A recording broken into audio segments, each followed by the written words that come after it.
उत्तर प्रदेश की राजनीति में काफ़ी उठापटक देखने को मिल रहे हैं। इन दिनों यहाँ की सियासत गरमाई हुई है। बता दें कि पूर्व विधायक व स्वामी प्रसाद मौर्य के करीबी कहे जाने वाले ब्रजेश प्रजापति ने अखिलेश यादव पर गंभीर आरोप लगा दिया।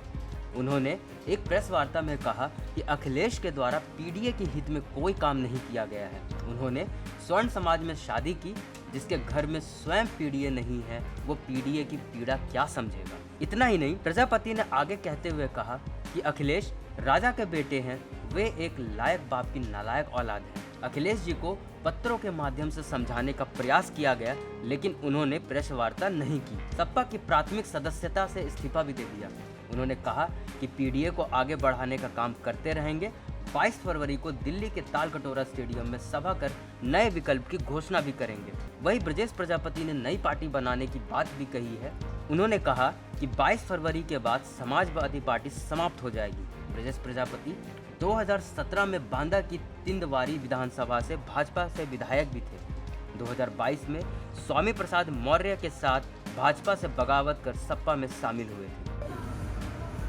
आज किस तरीके ब्रजेश जी 2024 के चुनाव नज़दीक हैं और विपक्ष और सत्ता पक्ष में वैसे भी रार पड़ी है, लेकिन विपक्ष में जिस तरीके से विपक्ष का जो स्ट्रक्चर बना था इंडिया गठबंधन का, वो दरकता हुआ दिखाई दे रहा है। स्वामी प्रसाद मौर्य जी और आप लोगों के ग्रुप ने भी इस पे एक बगावती तेवर अपनाया। क्या है पूरा मामला और इस पे किस तरीके से आगे की क्या रणनीति? देखिए, इंडिया गठबंधन पहले कमजोर था, अभी कमजोर है, वो मजबूत है।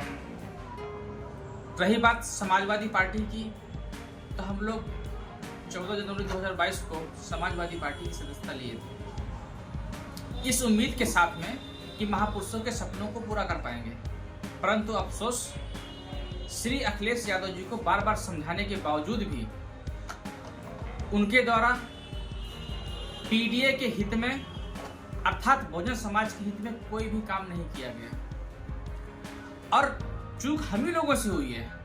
उस गलती को हम स्वीकार करते हैं। चूंकि हमें समझ जाना चाहिए था कि वो यादव परिवार से अर्थात बहुजन समाज से आते जरूर हैं, परंतु जब उनको शादी करनी है तो उन्हें समझना चाहिए। अगर वही शादी वो यादव परिवार में किए होते या किसी बहुजन समाज के अन्य समाज में किए होते तो कम से कम एक हमारा बहुजन समाज का परिवार और मजबूत होगा। तो जिसके घर में स्वयं पीडीए नहीं है तो पीडीए की पीड़ा महसूस भी नहीं कर सकता है। श्री अखिलेश यादव जी एक राजा के बेटे हैं। स्वर्गीय श्री मुलायम सिंह यादव जी समाज के मसीहा हैं और रहेंगे। वो किसान के बेटा थे, पर अखिलेश यादव जी राजा के बेटा हैं और मुझे कहने में एक कतई संकोच नहीं है कि एक लायक बाप की नालायक औलाद। और इसीलिए हम लोगों ने 4-5 दिन पहले प्रयास किया कि अखिलेश यादव जी को पत्रों के माध्यम से समझाया जा सके, बताया जा सके कि सुधार कर लें अपने आप में, पर अब तक उन्होंने कोई वार्ता नहीं करी, कोई चिंता ही नहीं है उनको, कोई तड़पन ही नहीं है। इसीलिए आज मैं समाजवादी पार्टी की प्राथमिक सदस्यता से इस्तीफा देता हूं और बहुजन समाज को आगे बढ़ाने के लिए, पीडीए को आगे बढ़ाने के लिए हम लोग काम करते रहेंगे। 22 तारीख को, इसी महीने की 22 तारीख को दिल्ली के तालकटोरा स्टेडियम में हम लोग सभा करने जा रहे हैं और उस दिन हम लोग नया विकल्प देने की घोषणा करेंगे। तो क्या इनसे अलग हटकर क्या नई पार्टी बनेगी एक बहुजनों की, पीडीए की?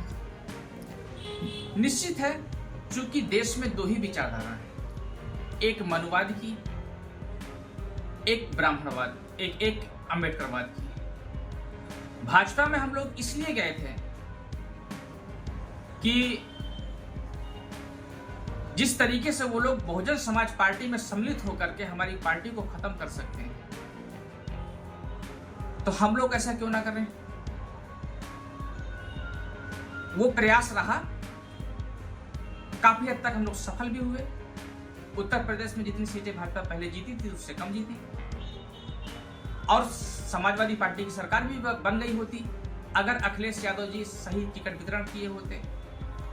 महापुरुषों के रास्ते पर चले होते, हम लोगों की बात माने होते, तो समाजवादी पार्टी की सरकार होती, अखिलेश यादव जी मुख्यमंत्री होते।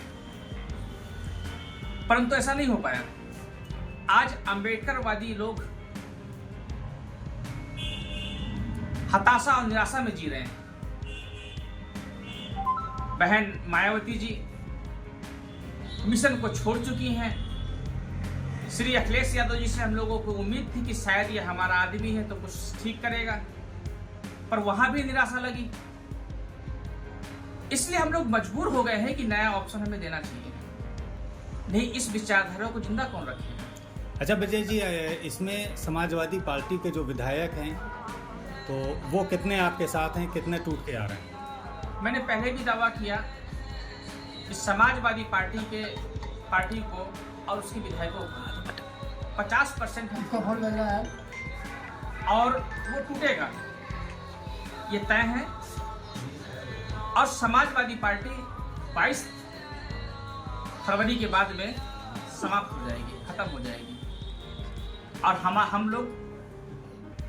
हम लोग उत्तर प्रदेश। इस वीडियो में इतना ही। अगर आपको ये वीडियो पसंद आया हो तो इसे लाइक और शेयर ज़रूर करें और हमारे YouTube channel IBC 24 UP UK को सब्सक्राइब करना ना भूलें। नमस्कार।